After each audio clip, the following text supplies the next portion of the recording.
Welcome back to Crazy X Podcast. This time, Roger and I watched the season 2 finale, Can Josh Take a Leap of Faith? As always, we'll start off with a synopsis, as Roger giggles. As Rebecca and Josh prepare for their wedding, Rebecca starts to have dissociative episodes about someone named Robert. This sends Josh spiraling to find out who Robert is. Rebecca goes on her own spiral about her abandonment issues. Ultimately, Josh leaves Rebecca at the altar, getting his calling to become a priest, and Rebecca vows to destroy him. What do you think of this episode? I didn't love it, to be quite honest. Daddy Issues, the episode, was not really for me. Which is what this was. This was Daddy Issues, the episode. Yeah. I think there was some good. I'm not particularly happy with Robert as a plot device without introducing this prior. Like, if this is that big of a formative event in her life, we should have been talking about this.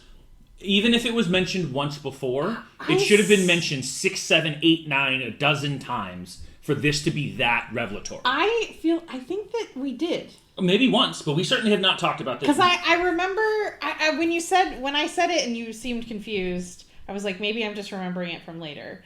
But I think that I remember talking about it because I think Naomi brings up that she had something with a professor, a married professor, and having to go on medication and go to like a inpatient facility.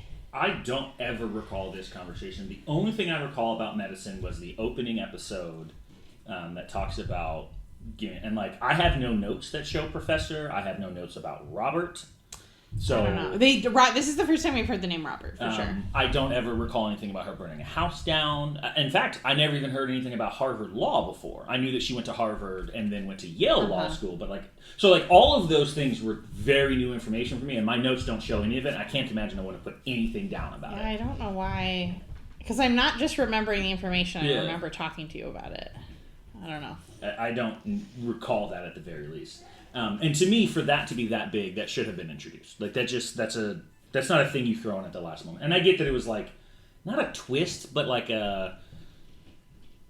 So the other thing I guess I'm irritated about is that, like, it felt like Robert ended up being the person that I thought Trent was going to be, which was like the destructive force that causes this wedding to fall apart. Yeah. Trent really does nothing ultimately. Like, he's like barely in the episode. But what he does actually has no impact. Yeah, it's true. It really, if Trent didn't show up at all, nothing would have changed. That might not be true. What would have changed? If he hadn't shown up, Josh might not have thought more about it.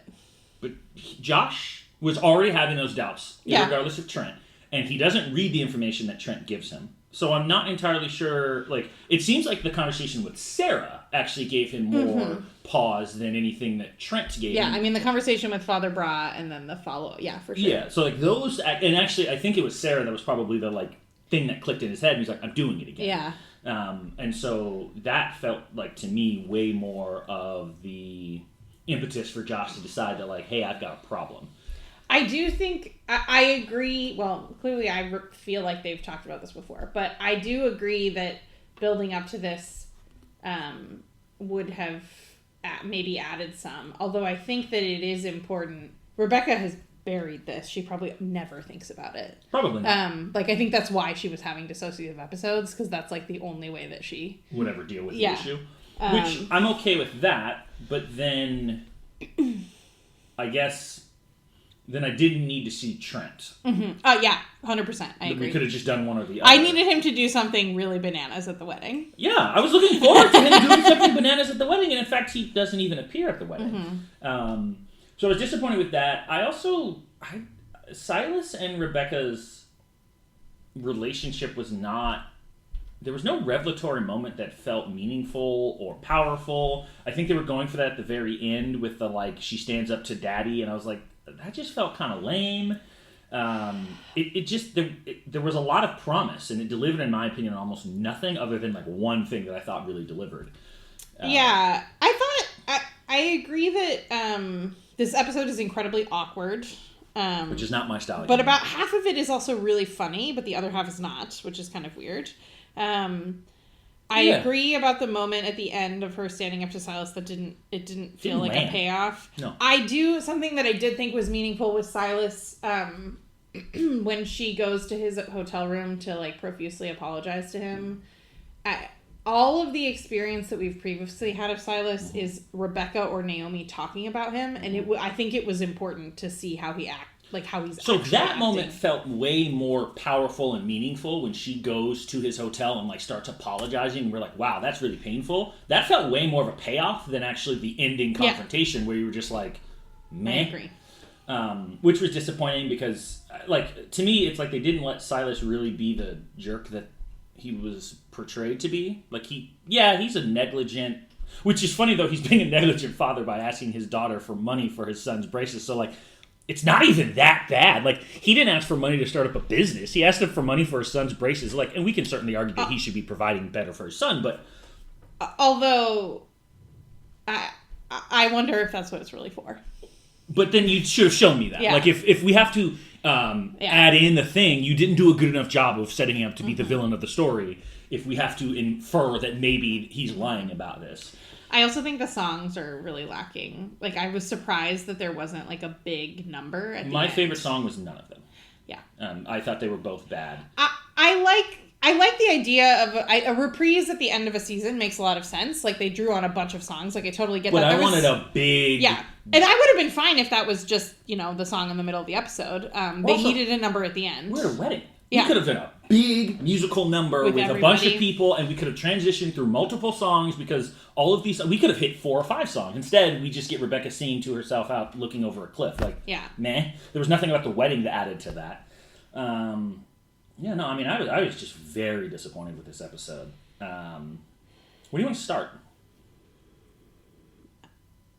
I don't know.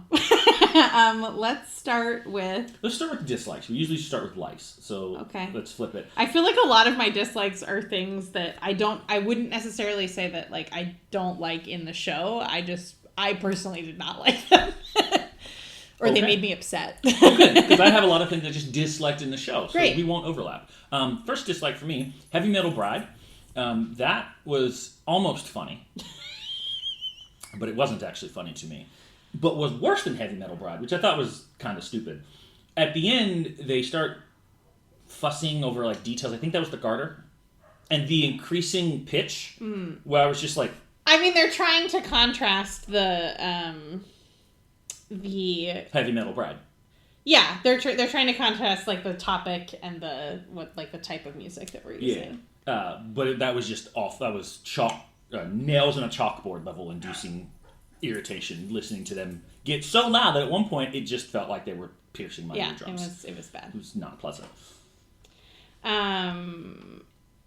Yeah, I also I don't like heavy metal. I did think that the funniest part about it was the like music video aspect of it. Yes. Like that was great. I can appreciate a good heavy metal song. It's not my genre of music, but like, and I know what they were going for. You're contrasting a bride and a wedding, which is a very soft and lovey setting, with heavy metal, of course, which is like aggressive and blah. One of the lines in the song is also really funny, which I'll talk about later. I don't. What is we just are starting with the topic of preparing for the wedding. Is that what we're doing? Dislikes about preparing for the wedding? These are just general dislikes. That was just the first one. I kind of put it in chronological order as far as things I disliked. Okay, this is not a thing that I actually dislike that's happening in the show, but I personally don't like it. I don't like that White Josh and Daryl are fighting. Wait, I'm confused. It is happening in the show. I like that it's happening in the show. I think it's an interesting idea to bring up. I personally don't want White Josh and Daryl to be fighting. I would actually put that in my likes. Okay. And the reason... I'm fair. I didn't write it down, but I think it's a very common and relatable thing that a couple that goes to a wedding often ends up having some sort of revelatory moment about like, often it's, men have said this many times, you take your girlfriend to a wedding, man, she's going to start getting wedding thoughts in her brain, so you better be ready for that conversation.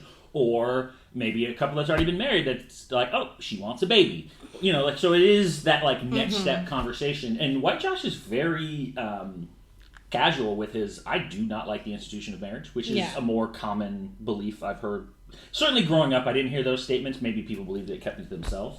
But that's more of a common thing you hear now. And Daryl looks offended. Yeah. Which it makes sense. Daryl loves marriage. Yeah, but like, he's already been divorced. Like, he knows the pain of divorce, and I'm surprised that he's at least not more reasonable towards White Josh's aversion, because, like, he is a living, walking statistic on what the risk is. Yeah, but I think... He loves love. I think, everything about Daryl, like, the risk is worth it to him. Sure, but I can understand... I would say that if you've gone through that, you can understand why someone might not feel the risk is worth it. Mm-hmm. Because you've suffered through that pain. And he was in a pretty bad spot post-divorce. Yeah, no, for sure. There was not nearly enough Nathaniel in this episode, in my opinion. Oh, he felt so unimportant in this episode. Although I love that he came to her rehearsal dinner to rub into her face how good of a person he is. Hero. I'm a good person. Yes, it's true. Hero feels not strong enough. That actually, so I think it was this series that we talked about, like, altruism. And, like, Nathaniel is the definition in this episode of what kind of, you've always talked about, like, it's not altruistic if you do a thing specifically so that you can feel good about it, as opposed to, I did a good thing and I happen to feel good about it, is very different. Well, and I think that he did it for two reasons. One, so he could be the hero, and two, so that Rebecca would like him more. I actually disagree with both of those. I think he did it simply because he felt it was the right thing to do, and then he is capitalizing on that he did the right thing to do by gloating about it because he wants Rebecca to like him. Yeah, I mean, I guess given his own daddy issues, he has different daddy issues. He doesn't have abandonment daddy issues. I would say, while not physically abandoned, I would argue that Plimpton Sr. has certainly been emotionally distant. He feels like if he does something wrong, his daddy will not love him. That's abandonment. Yeah. Like, whether it's a different type. Thing. But certainly, you can't take a nap because that's not manly, is not exactly what I'd call a comforting, supporting, loving father. Well, this is the big part of the episode, but, like, and it does track for who Rebecca is. I don't even think it's wrong, but, like, her spending so much of her time blaming herself for her father's issues, and there's no way this is the first time this conversation has come up. I don't recall Naomi saying this. Maybe she has. It's possible that she has blamed Rebecca for her father leaving. But it was kind of disappointing that we never got this conversation when someone was like, that is not correct at all. We get it at the very end with Paula, but it's more of a general broad about, like, it's not your fault that all these men leaves, which was wrong in its own regard because that's not true. So, like, we could have had a good target, especially from Paula, who feels like she's the voice of reason in this episode. We could have had a targeted discussion. It was like, Rebecca, it is not your fault that your father left. It was his job to be there for you. It's not your job to be not needy, to be a normal kid. Like, but we don't get that, actually. We get this bizarre, I don't know, like, the confession at the hotel was very cringeworthy, and, like, just, it was bad. Like, it was really bad. I think that we would have gotten it if Rebecca had stayed at that session with Dr. Akopian for more than 8 minutes.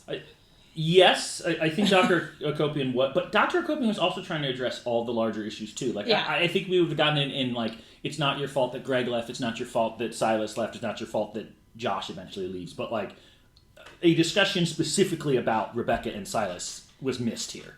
Yeah, well, and I think something that Rebecca... Or even Josh having this discussion with her, I think, would have been great. Yeah. I think something that we're not quite getting to yet, which makes sense, especially because Rebecca still thinks that it's her fault. I hear what you're saying, that, like, it's not untrue that, like, these men break up with Rebecca because of Rebecca. Like, I get that.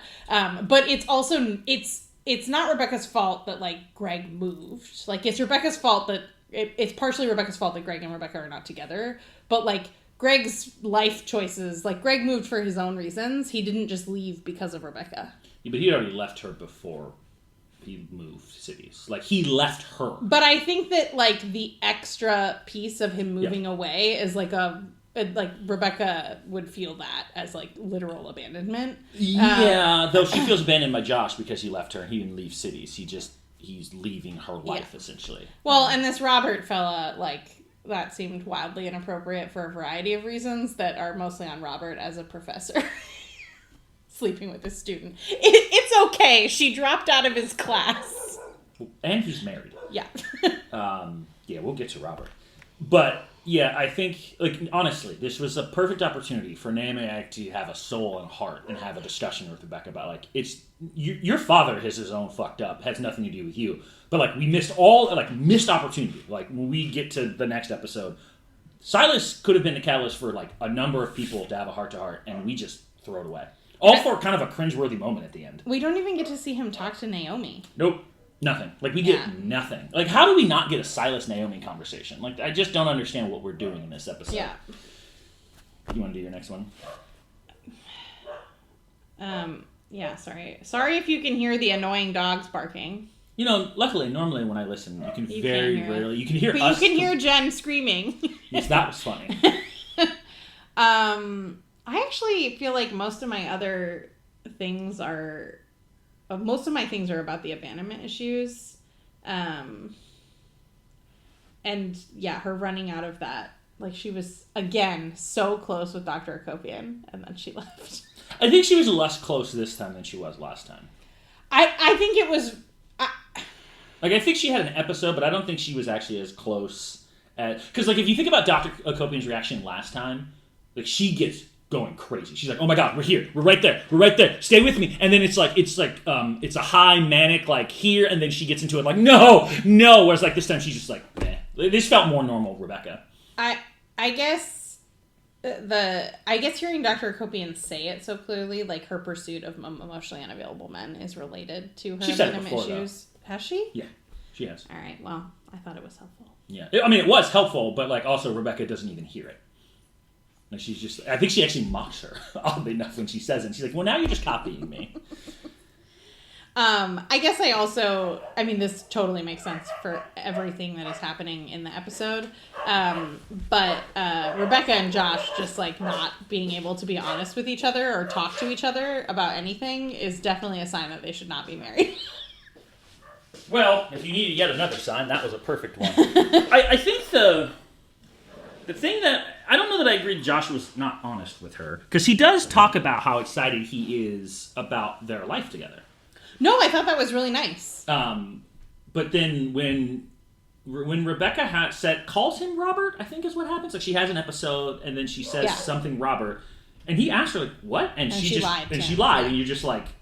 Typical. And it's like, oh, typical Rebecca. Like, not... And, like, if you're not going to tell your future husband the truth, why are you marrying him? Like, what... I mean, from a... like, it's definitely wrong to lie to your future husband, not trying to defend that. No. From, like, an emotional standpoint or, like, Rebecca's mental health, it makes sense that she would be afraid to talk about this. She probably has, like, never talked about this since it occurred. I hear you, but also, like... Like, Paula doesn't know about it. Like, nobody knows about it. And, like, again, it's not... I don't disagree that, like, hey, it's okay to say I'm not ready to talk about this. That's a totally reasonable, like... But to just make up a story and think that Josh is so dumb that he wouldn't notice that it's the plot to Aaron Brockovich. He is dumb enough that he didn't notice it was the plot to Aaron Brockovich. Daryl noticed it was the plot to Aaron Brockovich. I think the other thing that we don't necessarily talk about, which is classic Rebecca, selfish, doesn't... You know, and I've always said she does things that include Josh, but it's never been about Josh. Yeah. She is extremely excited about the wedding. She is not excited about being with Josh. Josh is actually just more so the figure that needs to be there for her to get the wedding. Whereas Josh is actually like, I'm more excited. Like, he kind of wants the wedding to be over with because he wants to start their life together. The correct response. Rebecca's like, well, the wedding's important. It's like, yeah, but you care more about this moment to be here than you do about them in the future. Well, and I think that actually makes a lot of sense given what we talk about in terms of abandonment issues. She wants to be chosen in front of people. Of course. Which is not, like, mentally healthy, but, like, I understand based on everything we learned during this episode why that's what she wants, and that's a huge reason why they should not get married if that's the most important thing to her. Well, and that's the thing is that, like, often we've talked about, like, they're bad for each other, but I'm like, but she's just bad for Josh. Like, she doesn't want Josh. She just wants to be chosen by someone. She just wants to be chosen by Greg. She wants Daddy to choose her. Like, this is all about Rebecca and her need to be validated. But I think that Josh has his own set of problems that Father Broad totally identifies. 100%, but oddly enough, he's not doing that here. Well, he starts to and notices, which I actually think is a huge thing. What I'm saying, he's not doing that with Rebecca. Oh, yeah. In fact, he kind of backhand insults her by pointing out that his normal MO is that he runs to the pretty girl to fix all of his problems. Yeah. We didn't do that here. Although I do think that... and that's what Father Bra said. No, that definitely is what Father Bra said. Yeah. But I think... I don't think that that's entirely true. That's not what Josh is doing with Rebecca. Like, think about the song We'll Never Have Problems Again. Like, sure. Josh wanted to find something that made all his problems go away. And that Rebecca solves a lot of his problems. She's wealthy. I disagree on both of those. So we have always viewed the Josh and Rebecca situation different in that, like, I think you viewed it as Josh needed a place to stay and kind of like manipulated Rebecca to start sleeping together so he could stay there, which I don't agree happened at all. I don't think he's looking for Rebecca's money. I don't think he is looking to have something in his life, which is a thing he explicitly says. But I don't think it's like Josh is not making a conscious decision to say, Rebecca is the solution to my problems. I 100% agree with that. He is not doing that.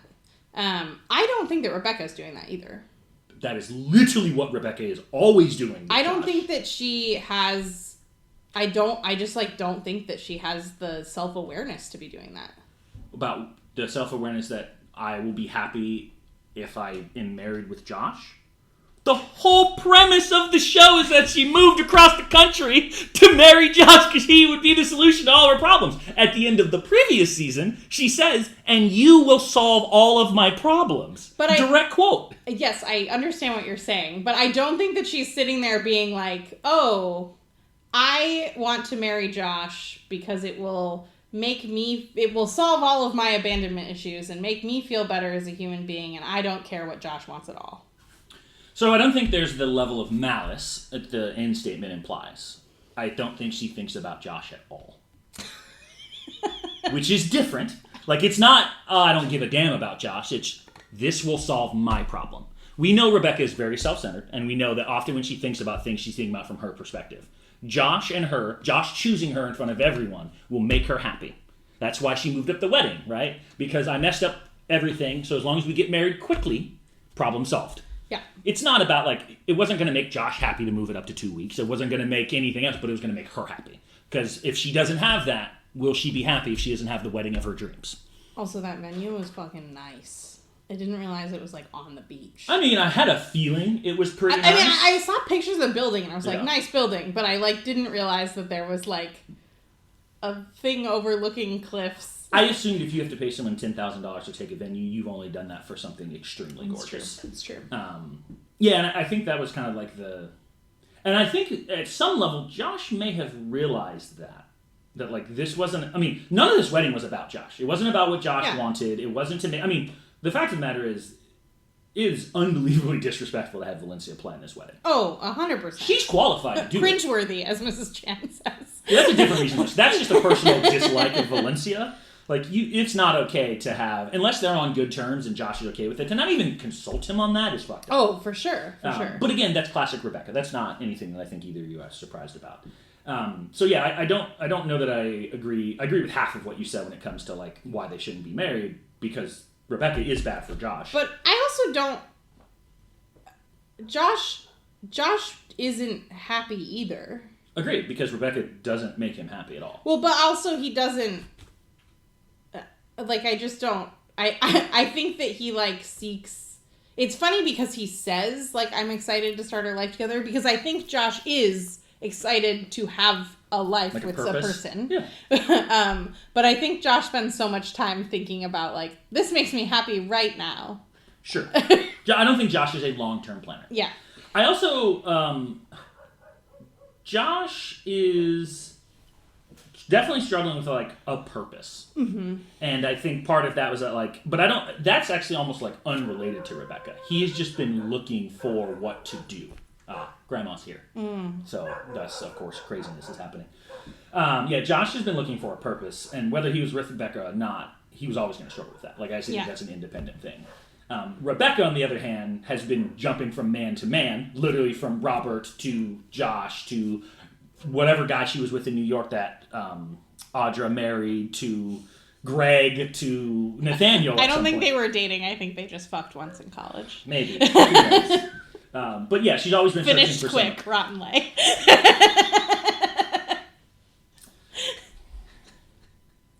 the face that Roger is making. I just am more or less one of those things of like, it's funny that crude humor is, I have no problem with it, but boy, you better be okay with it coming the other way if someone makes fun of her like that.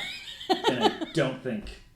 I don't think men usually make fun of women for finishing quick. No. But certainly, if, again, I've said this about like Nathaniel's joke, if we make a bunch of body-shaming jokes at Rebecca, yeah, I don't think your laughter would be nearly as, amused. I mean, he does make a bunch of body-shaming jokes at Rebecca. That's like half of the song. That's actually, remember, that's Rebecca's head. We don't know what actually happens in real life. That's true. In fact, considering how Rebecca's head's so fucked up, I don't take anything that happens in Rebecca's head as canon. Because, definition of an unreliable narrator. I did think that was an interesting piece of the flashback when she's at the inpatient facility. They say that she just sings to herself all the time. I mean, I clocked that in episode 1. Yeah. Like, it's clearly a symptom of her just deciding to stop taking her medication. She's crazy. Like, actually certifiable. Literally proof now that she is certifiable. Although, often the medication that they give you in a facility like that is not medication. You don't keep taking all of that medication. Wow.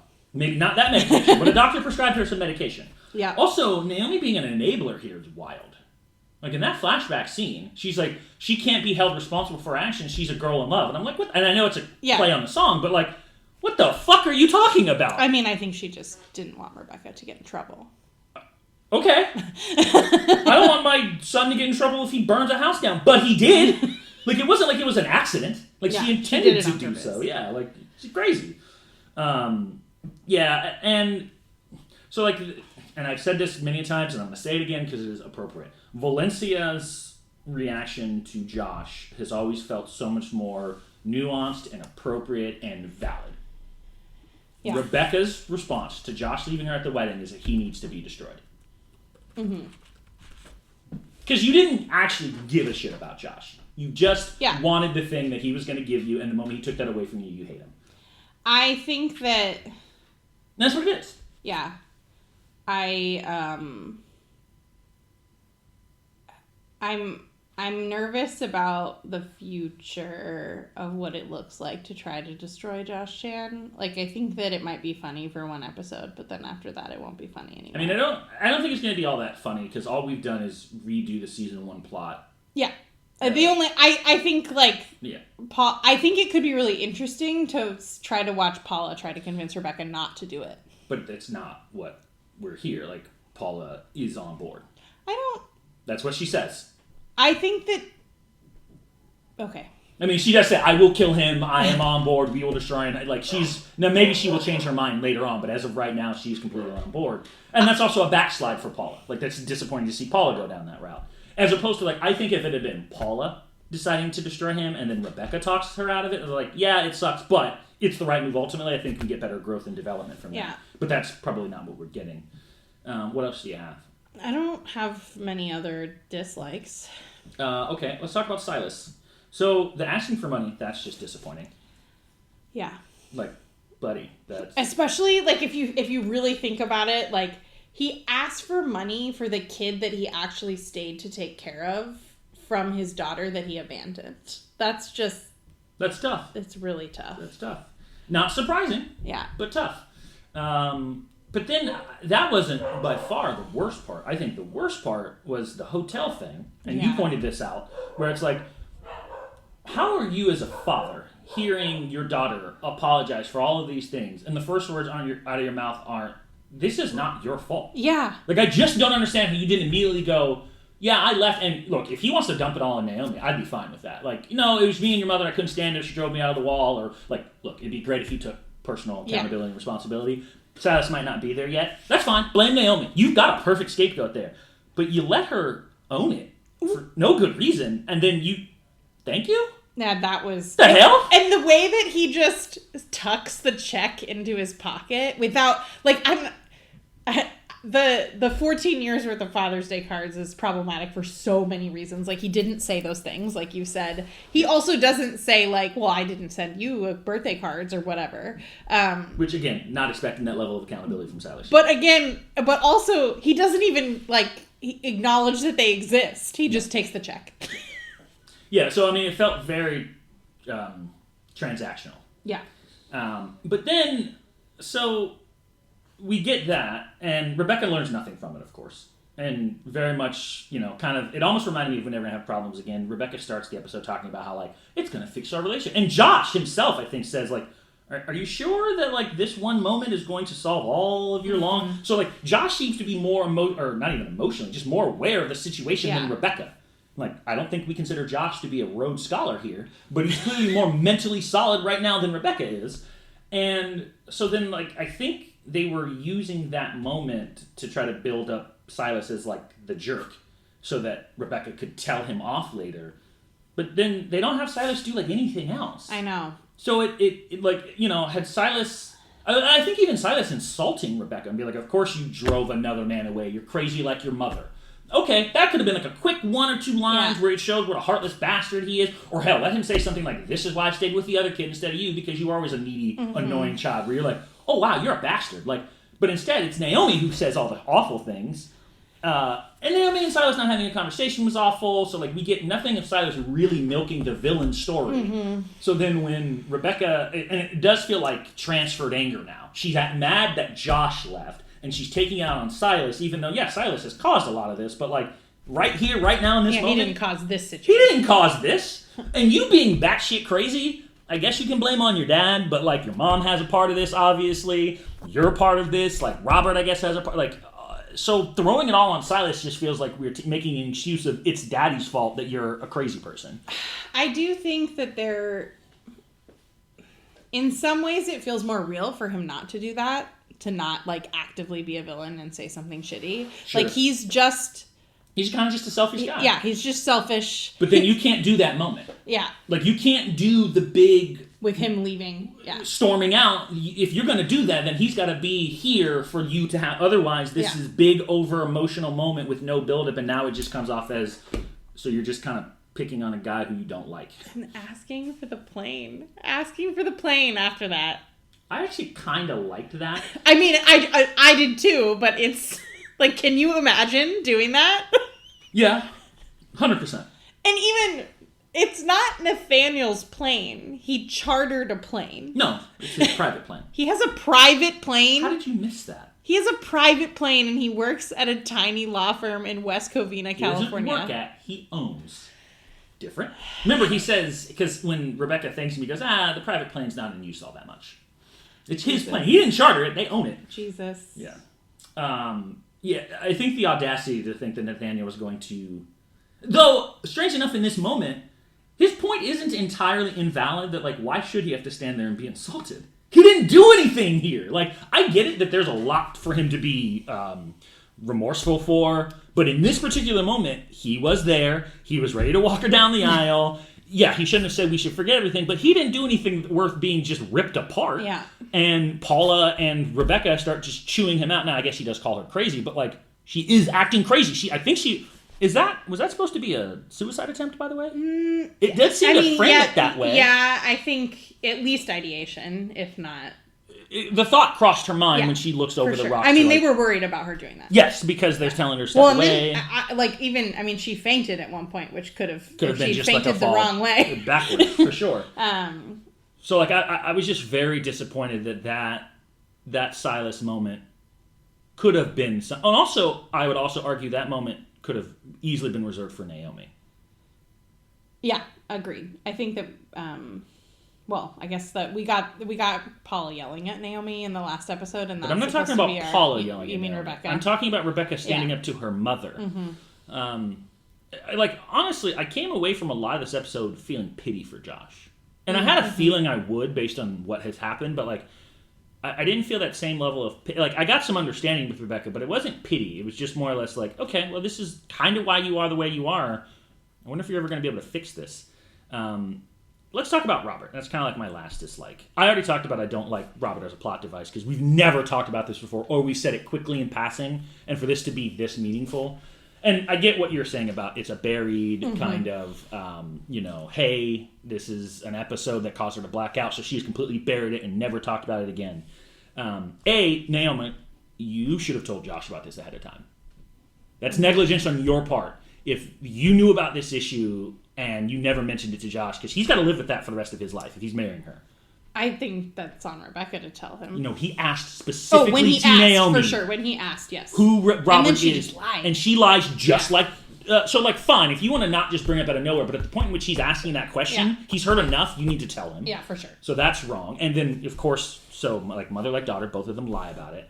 And then the whole situation is, I'm assuming Rebecca had a relationship with that professor, and classic, he's going to leave his wife for me, blah, blah, blah, blah, blah. And then he says, you can let yourself out. Poor tactical decision. Also, you don't bring your mistress to your house where your wife lives. That happens all the time. That's not... Your crazy mistress that buys... I don't think he knew... Veils at the drugstore. I think he may not have known how crazy she was. Totally. I mean, probably she shouldn't be sleeping with students. Just going out on a limb here. For sure. Especially when you're married. Especially when you're married. But then her reaction is to burn the house down. Yeah. The fuck? Yeah, I don't know.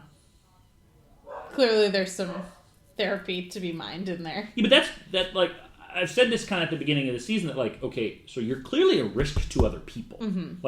If you're willing to burn someone's house down because they leave you, hey, her and Greg, boy, that's a very dangerous situation for the both of them. Mm-hmm. You got a certified alcoholic and a certified crazy person dating. That's dangerous. And also, you're willing to potentially kill someone. That's just not good. And then you've got a mom who's an enabler. Yeah. So that's not good. Well, I mean, it is actually, when we were talking before about how Rebecca seems more concerned about the wedding. Yeah. Naomi is also, that's 100%. She's yes, we get the ring on and then it doesn't matter. We'll never have problems again. Yeah. But the one thing I will give Naomi credit for, she genuinely likes Josh. Mm-hmm. She genuinely, she gave him the idea. He executed the idea. She does become a little bit of a better person because of Josh. Mm-hmm. She stops saying Oriental and acknowledges that it's a bad thing. I'm not saying it's good that she had to be taught that, but she, does become a little bit better towards Josh. And then, so that's the medicine, or at the very least, the beginning of her diagnosis. And she just casually stops taking the medicine to start the season.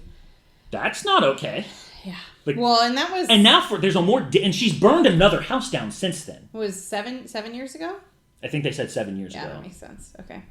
So she's older than I thought, because if she was in law school, she's already graduated college. She graduated college at 22.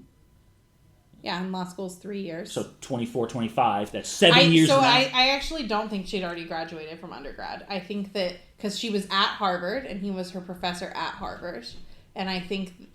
And she had applied for law school. But she was in her last year. Okay, so she's 22. Yeah. So at the very least, she could be 21, 22.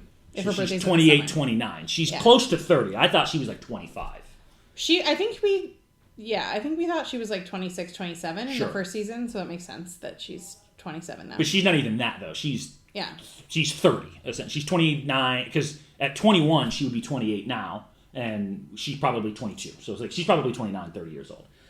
Which is not the end of the world, but she's older than I think I realized. So that was, I guess, for that big of a revelatory thing, I was disappointed in that. Also, Rebecca, we've talked about Trent might be dangerous. We know Rebecca is dangerous. Yeah. And Trent is the male version of Rebecca, where Trent does seem unhinged. I do have some likes, but they feel minor in comparison to my dislikes, to be fair. They're funny things that I appreciate. Other than two. There are two big likes that I appreciate that happen in this that are significant. Me too. How many likes do you have? I mean, we've already talked about some of them. I don't know. I have 5. Okay, go. Well, this is a small one, but Hector and his mom have a podcast called Dating for All Ages. Hector and... Which I both don't like and think is very funny. I think it's funny, but Hector and his mom give me creepy vibes. Yep. It also seemed like Heather was kind of interested in him. Mm-hmm. I think that's true. I mean, he's cute. Heather and Hector would be funny. Mm-hmm. I would watch that. Also, just more Heather would be great. White Josh telling Madison to run football routes.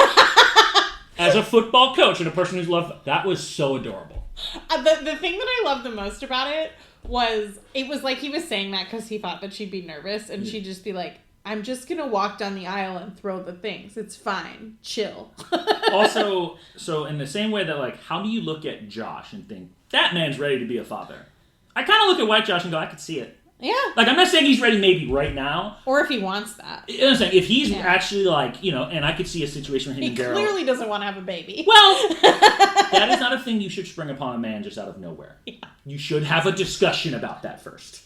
Even if it's coming from a man. Like, that's just, well, I want to have a baby is, no, like, Trent doesn't get nearly as much screen time as I thought he would get. However, Josh opening the door and Trent standing there with that terrifying grin, holding an envelope that was labeled, and I quote, Rebecca Bunch passed, top secret stamp. And he had to search around for the right size stamp. I loved everything about that. It was totally unhinged. Yeah. And just funny. Yeah. I really wish we'd gotten to see what was in there. And I wonder if someone will find that. I mean, I think it's just the information about that we did learn from the flashback. I think you're right. Yeah. But the whole, I guess the whole group had gotten to learn that information. What else do you have for likes? I don't. We talked before about. I'm not sure about this revenge plot. As usual, her wanting to destroy Josh. Yeah. But I really liked that they, earlier in the episode during Rebecca's reprise, one of the songs that they use is Villain in My Own Story, but they change it to Hero in My Own Story, which I think is kind of nice. And then at the end when she says she's going to destroy Josh, they play Villain in My Own Story again in a minor key over it. Yeah, I mean, Rebecca is the villain. We already talked about this, but I think Josh genuinely being happy about the life they start together. Now, granted, obviously he was having his own doubts, and I think those doubts got massively blown up by the Robert thing, and rightfully so. That's weird. But I did like that Josh was genuinely happy, and I think at some level he was happy about marrying Rebecca, and then realized this is probably not right. The way that he looks at her when they're having that conversation is he just looks so happy. Mm-hmm. It's the last time he looks at her like that happy too, because after that he's like, I'm not happy with this anymore. Yeah. I only have one more like. I have two, I guess. Go ahead. Dr. Akopian just completely going off on Silas being a terrible parent. And just in 8 minutes, I mean, she's been meeting with Rebecca, but in 8 minutes, just very succinctly describing Rebecca's abandonment issues and how they're impacting her dating life was choice. I wish it had an impact. Yeah. But very choice. I agree with you. What else you got?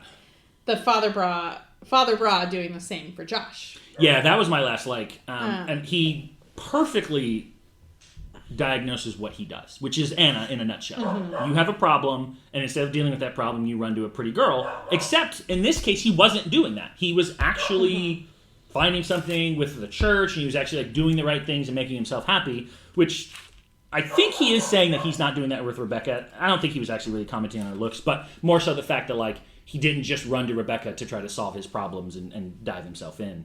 But also, I think a piece that I really enjoyed is that, unlike Rebecca with Nathaniel, where she does the mistake, which, odd enough, never gets addressed here. I know Nathaniel brings it up real quick, but she never ends up telling Josh. She couldn't stop herself from making that mistake with Nathaniel in the elevator. Mm-hmm. In fact, she actually has a chance to get out of it and decides to do it because she's Rebecca and she doesn't give a shit. Josh but the wins, Roger. Sure. The Santa Ana wins? Yeah. The Santa Ana wins. Love that guy. Really wish he'd have been at the that would be amazing. Would have been great. But Josh realizes that he's doing the same thing with Sarah, and unlike Rebecca with Nathaniel, he stops himself. Yeah. Josh is a good person at his core. Which I think look, don't get me wrong, Josh is dumb. I don't disagree with you, but I don't think either of us could argue that Josh is a bad person at his core. He's just dumb. Yeah, no, I agree with that. But he's got decent EQ as well. He's not completely oblivious. He's just, I would not call him a Rhodes Scholar. Yeah. I mean, the fact that he phrases it as the fact that Father Bra married Jesus is hilarious. Not entirely wrong, to be fair. Priests and nuns say that they're married to God, who is not a person, not Jesus, who is a person. And a man. The underlying sentiment is essentially the same. Yeah. I hear what you're saying, but And you know what? Yeah. I would be totally cool with that if Josh didn't then go do it. He's going to do it. Yeah. Oh. If you... What's wrong with that, though? No, there's... What's wrong with Josh going to become a priest? Yeah. Josh doesn't want to become a priest. God is the new pretty girl. Oh, that's what you're saying. I see. Josh doesn't actually want to be a priest. Josh wants that peace that's on Father Bra's face when he says, I just got my calling and felt peace. Fair enough. I don't have anything else other than a question. Yeah, I don't have anything else.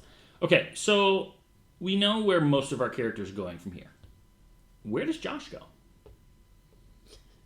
To become a priest. Which I think is interesting in its own.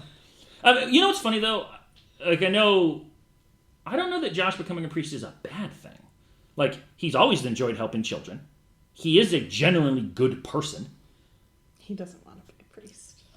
I'm not asking whether he wants to be. I'm asking, like, is it a good career move for him? And logically, he likes doing a lot of the things priests do. Not all of the things, and maybe he's not qualified, but it's a lot better than him running into the next pretty girl's arms. He really likes to do something that priests can't do at all. True. That's going to be a problem. I think that getting more involved in coaching or the church in other ways is an excellent idea. I think that's great. He's going too far, but like at least he's going down and this is I'm not looking, you've always accused him of needing external validation. This is certainly not that. He's looking for peace, like inner actual, like you said, he's looking for what Father Bra has. That's true. And that is a revelation that I would love Rebecca to get to, and she's not even close to getting to that. So yeah, I think that's really good for him. We're also setting out for a new running joke that I'm really excited about. Nice. I have 4 lines. I have a lot. I cut. How many do you have? 1, 2, 3, 4, 5, 6, 7. Do you not just number your... Like, No, I just use a numbered bullet list. points. Oh. Well, because I use bullet points for everything else. I know, but for lines, then I would have to change it, the bullet... I'd have to change it from the bullets to the... I don't know. I'm typing fast. I even missed one of the lines. You just... Anyway. I use numbers all the way, and then I use bullets after that. Try to know how many dislikes and likes I have. It was ridiculous, and I fucking hate that she lied to Josh, and I know he's dumb, but whatever. But the line where she's talking about the plot of Erin Brockovich, and then she says, "Real Spitfire, short skirts, real pretty woman," was like, wow, way to mash up all of those Julia Roberts movies there. I would like you to remember this for the following episode when we do the recap, and we inevitably have our final argument about who manipulated whom in the early part of this season. Because remember, Josh got fooled by a Julia Roberts synopsis of her movies that she's famous for, and that's the guy that you think had a plan to manipulate Rebecca. I don't think that he thought about it that actively, but okay. Okay, so he subconsciously manipulated her? Mm-hmm. He's so smart that he can manipulate her without thinking about it? He used his hot bod to manipulate her. You don't think Josh does that all the time? I don't think he does. I think you're like, if Josh was a video game avatar and Chelsea were controlling him, he would be capable of these things because his awareness would be Chelsea level awareness. But his awareness rating is not Chelsea's level of awareness. Fine. Not even close. In fact, to quote Mrs. Chan, cringeworthy. Yeah, that was my second line. Same. And I also loved later when she just very nonchalantly says, "I guess Josh isn't marrying this girl either." Mrs. Chan. Love Mrs. Chan. I also like Mr. Chan. Yeah, Mr. Chan's great too. 100%. Not wrong. Not wrong. Go. Again, don't like this line because it's good character growth or anything, but it was fucking funny. Sure. When Naomi says, "Where's your beautiful wife and your ugly son? Oh, I forgot you're bitterly divorced again." I don't know. I'm okay with that, though. Isn't that something you should be allowed to say to your ex? The ugly son part aside, sure. Probably not in front of your daughter at their rehearsal dinner, though. Like, you just have to be nice. You can say it to him privately in other places. But nah. you don't get to say his son is ugly. That's mean. What if his son is ugly? He's not. He's kind of cute. We met him? We get to later. Oh, okay. Well, then if he's not... apparently he needs braces, so maybe he has ugly teeth. If he's not ugly, then it really is meaningless because he's obviously attractive. Nathaniel, you're looking lovely-ish towards Rebecca when they meet. I did not think that dress made her look good, especially in contrast to how good Paula looked in her magenta dress. I do not think the blue worked very well. Oh, the blue dress, yeah. With Rebecca. In fact, when Paula is later wearing that navy blue dress, she looks significantly better than I think Rebecca did. It's a different dress, but... Sure. The color is more or less what I'm focusing on. Also, we talked about this while watching it, like, I don't know if Rebecca has blue eyes, but she doesn't have very stark blue eyes. If she does, they're very soft, compared to, like, Naomi's look White Walker blue. Yeah, I think her eyes might be, like, hazel. Yeah, I think they are more hazel and grayish. And then Nathaniel has blue eyes, so, like, I don't think...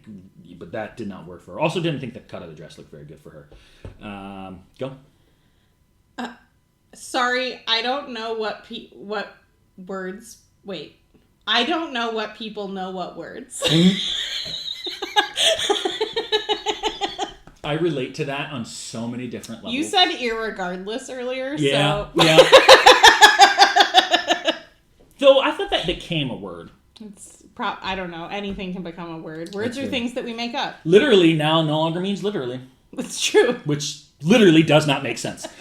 Because it's supposed to be regardless. Yeah. What does irregardless mean? Nothing. But how do we use it? The same thing. This is like prohibited and not prohibited. Yes, or thaw. What? De-thaw and thaw mean the same thing. What the hell?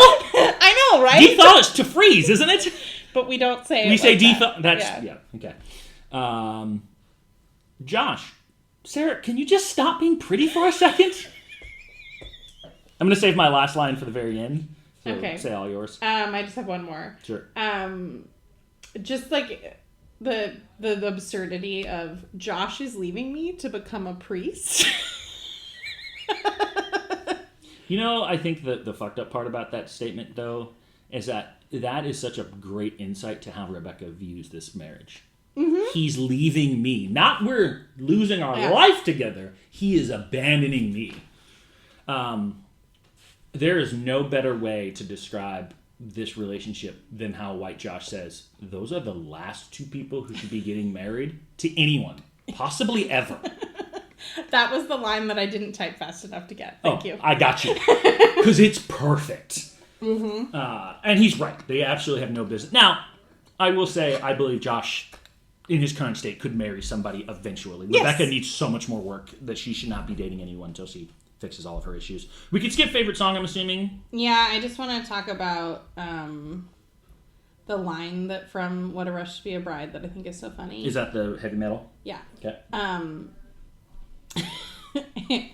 Paula asks in the song, like, what quote are you going to read? And Rebecca says, love is patient, love is kind. And then Paula says, why veer from a classic? And it's just really funny to hear someone, like, quoting scripture in heavy metal speech. I actually, like, in my head, anytime someone, like, brings up a classic thing, I say, why veer from a classic? I mean, why reinvent the wheel? So do you want to go to ridiculous moments or favorite moment first? Favorite. Okay. Why are you always trying to reorder our shit? I don't know. Because we go with favorite song, which I have listed under favorite, so I end up bouncing around. Because it's basically like 4, 3, 5 in my... Okay, so well, we should reevaluate so we're not always asking each other. I'm just going to move it going forward so that favorite song is third. Makes it easier. So it's favorite song, favorite moment, ridiculous moment. Okay. Yep, sure. CCC. Except that I have favorite song after favorite moment, but I can move it up. It's fine. We don't have a favorite song. So you want favorite... So, okay. No, but I have it like as a category in my notes that comes after favorite moment. I did too. Oh, okay. But we always did favorite song before. No, we didn't. You just always asked to do it before. All right. You might be right on that. I have 3 favorite moments. I have one and a question, which is weird for a favorite moment. But okay. It is a question. Great. Love a question. Yeah. I'll go first. Sure. Heather and Valencia, or rather, Valencia being a scary wedding planner and Heather just making fun of her for it repeatedly was so funny. I loved it. It was a great running gag the whole time. I can see you. I can hear you. And then, like, the ridiculous, the eagle stuff. The eagle has landed. The eagle is not landing. The eagle is flying away. It was perfect. Like, it's a great use of those two. So I guess I'm going to start with my question, and I don't know whether or not I should be happy about this because of what I'm going to say later, but Trent's moment of just, like, insane, top secret, Rebecca doing the bribery thing was, like, it was built into something I thought really special. Like, I was like, he's going to do some unhinged shit at this wedding. So, like, it was almost a favorite moment, and, like, I loved the two scenes that he was in. But he didn't get the third scene that I was waiting on. I promise that Trent. Trent is going to do something really unhinged at the end of season 3. But, like, to me, Trent being the male Rebecca, this was his moment because Rebecca introduced herself by trying to blow up Josh and Valencia. Without a Josh and Rebecca to blow up, it just... Maybe he can hit the same when Rebecca eventually gets with Nathaniel, but, like, it's not going to feel the same. It's just not going to... Maybe he does some unhinged shit, so... I mean, there's literally an episode called Trent... ! Okay. So maybe you'll get what you want. Maybe. Actually, that's my favorite moment now. Trent! ! But him holding that folder was undeniably hilarious. That's what I mean. Like, and it was going to be so... Like, honestly, that seems like something he would tape underneath all of the chairs. Yes. And so everyone, like, looks at it and they're like, oh my God, you burned his house? Like, that would have been perfect. Yeah. I agree that it is not, like, character growth, etc., but it was really funny hearing Naomi and Rebecca use the words from the theme song, just like Scott and Paula did in the past season. It's weird to see it in the flashback. Yeah. But yeah, no, 100%. It also explains why the theme song is the way it is. That was essentially the precursor to those. Yeah. Do your last one? Josh realizing that he is chasing pretty girls and stopping himself from doing it at least one time in this episode.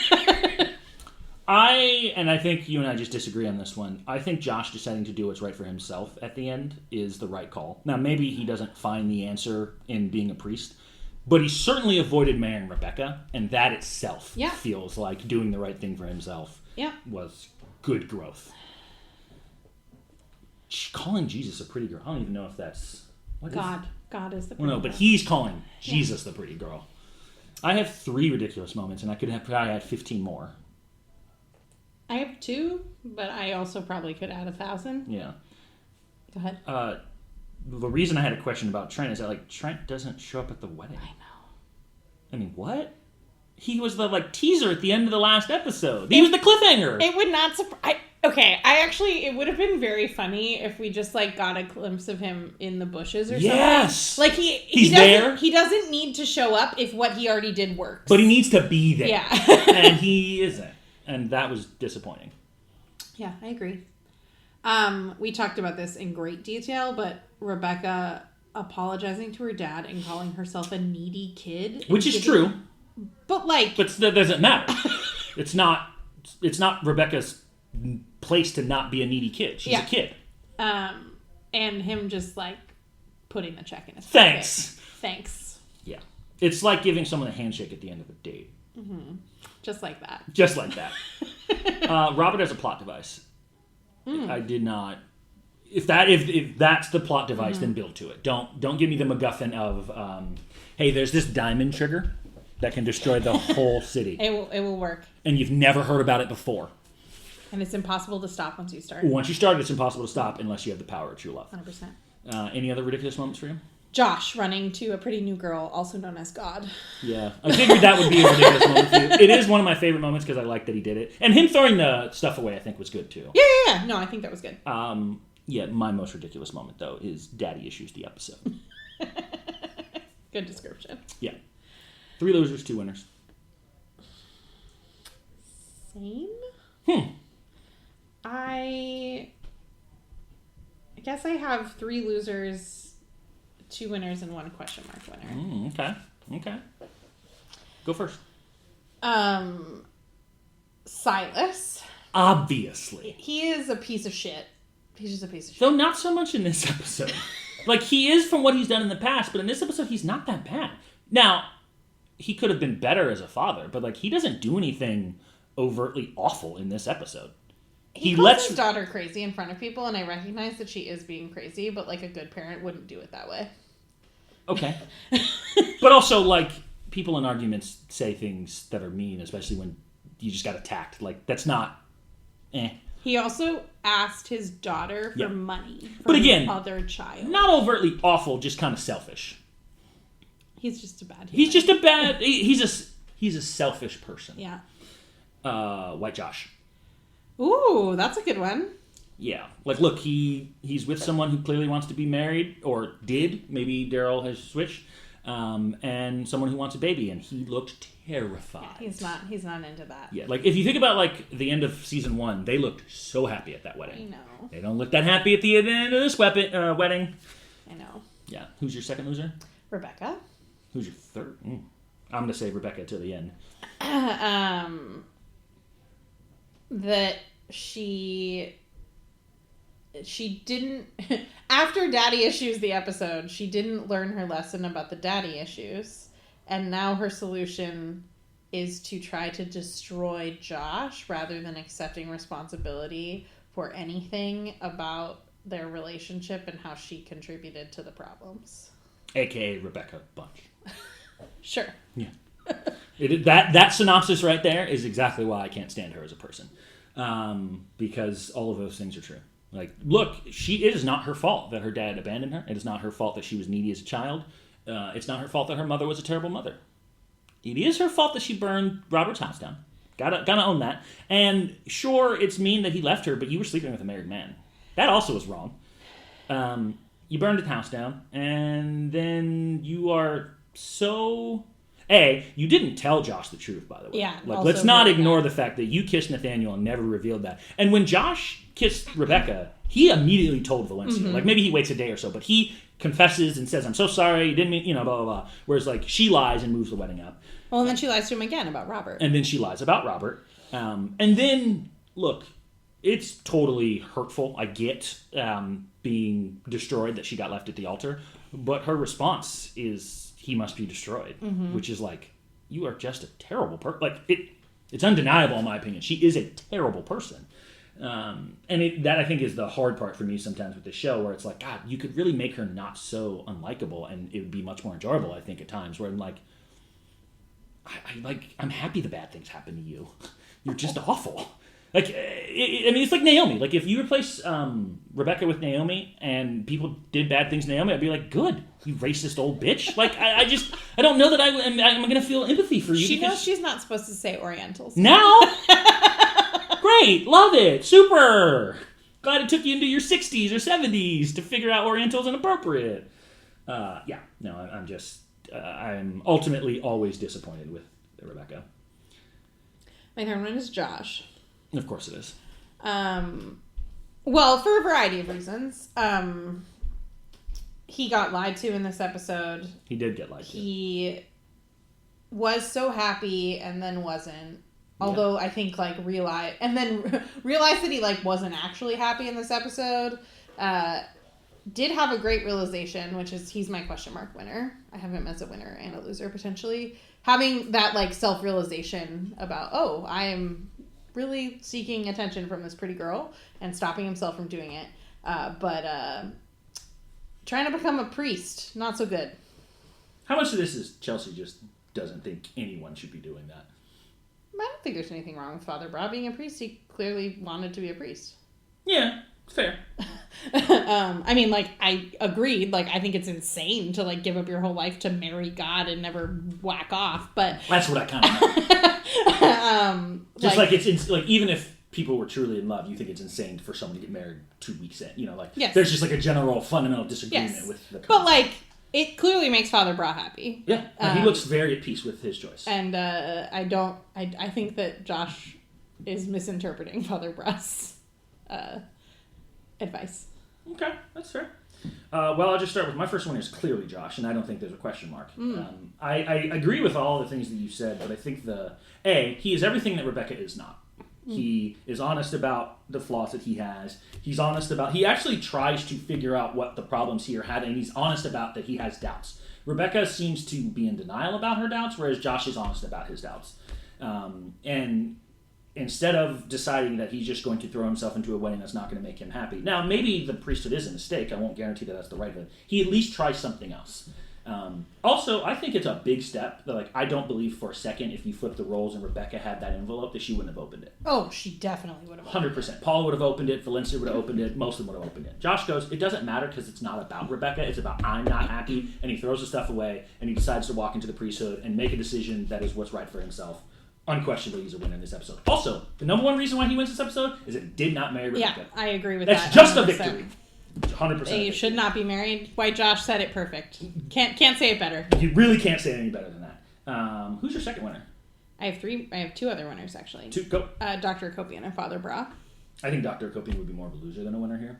She says the right things, but doesn't get the result she wants. I mean, I think that's true for both of them. I think Father Bra does get a result he wants. I don't think that's true. You don't think so? No. I mean, I think he wants Josh to be happy, and I think he knows that Josh doesn't want to marry Rebecca, and that is a result that he wanted. I think he wanted the result of Josh realizing that he runs into the pretty girl's arms. Yeah. And when he doesn't do that with Sarah, that's a victory for Father Bra. I agree. But I think that he's doing it with God. Sure, maybe. And I think Dr. Copian, yeah, I mean, I guess that's fair that, like... I don't think she won. I agree with you, Father Bra. I don't think she won. It was so astute. It's like one of those things where, like, you're right, but the wrong answer. Plus, Dr. Copian just wins every time she's on the show. She's just great. I need another Dr. Copian song, please. Don't we all? Season 4. I am surprised that you don't have this winner. Because he is the person who got actually what he wanted. Trent? Honestly, I didn't think about him at all. He wasn't at the wedding. I didn't think about it. But unquestioned victory. No, I think that's true. Also, we haven't done this in a while, but back in season 1, we had a things that they say a lot, and we got a 2 hours from the beach from Father Bra in this episode. They brought it back. Yeah, they did bring it back. Since we're doing the finale, there's no what you're looking forward to. Yeah, I mean, I'm looking forward to seeing how this Josh situation resolves. Yeah. I can't say that I'm looking forward to revenge plot. I am interested to see how Nathaniel deals with the situation. Agreed. Oh, there is one more winner that you astutely pointed out at the end. Me. And do you know why I'm a winner in this episode? Why? Because I never have to hear that fucking theme song ever, ever, ever again. I hope that it's not a reprise in, like, the last episode of the series or something. I hope that it's not. I'm sorry. You ever want to see Roger have a mental breakdown? It might be if I have to hear that song again. It's gone. It's over. The Wicked Witch is dead. Well, next time we'll come back and do a recap of Season 2, and then we will dive into Season 3. Be sure to join us next time when we recap Season 2. We'll see you next time.